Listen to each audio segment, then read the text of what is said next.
A brutal attack to tell you about tonight on the streets of London, an attack that has raised new fears about terrorism in that city. A soldier who was walking near military barracks in South London was rammed by a car and then hacked to death by two men. It happened in broad daylight in front of horrified witnesses.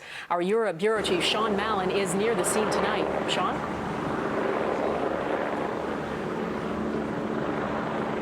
Well, Donna, when the news of this first broke in mid-afternoon, it initially seemed like a particularly brutal act of street crime.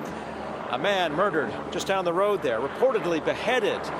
But then more details emerged, adding an even more ominous tone. It unfolded in southeast London, an area called Woolwich, at mid-afternoon.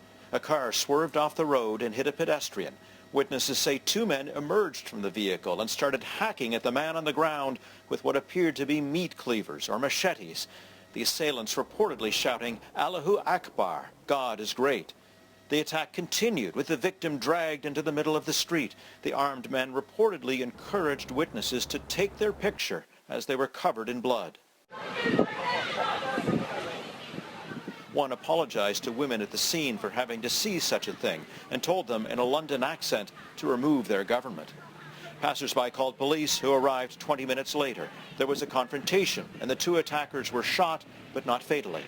The victim was pronounced dead at the scene. He's reportedly a soldier from a nearby barracks and was wearing a T-shirt for the charity Help for Heroes, which assists wounded veterans.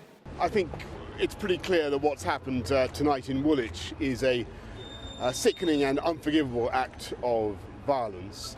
As police cordoned off the scene to begin their investigation, the incident resonated right to the top of the British government. This was no ordinary crime. Police are urgently seeking the full facts about this case, but there are strong indications that it is a terrorist incident. A meeting was called of the Cabinet's Emergency Committee. Security for soldiers suddenly a top priority. I would say that we take the safety of our troops extremely seriously. The British have a long and painful experience with terrorist attacks. None, though, exactly like this one.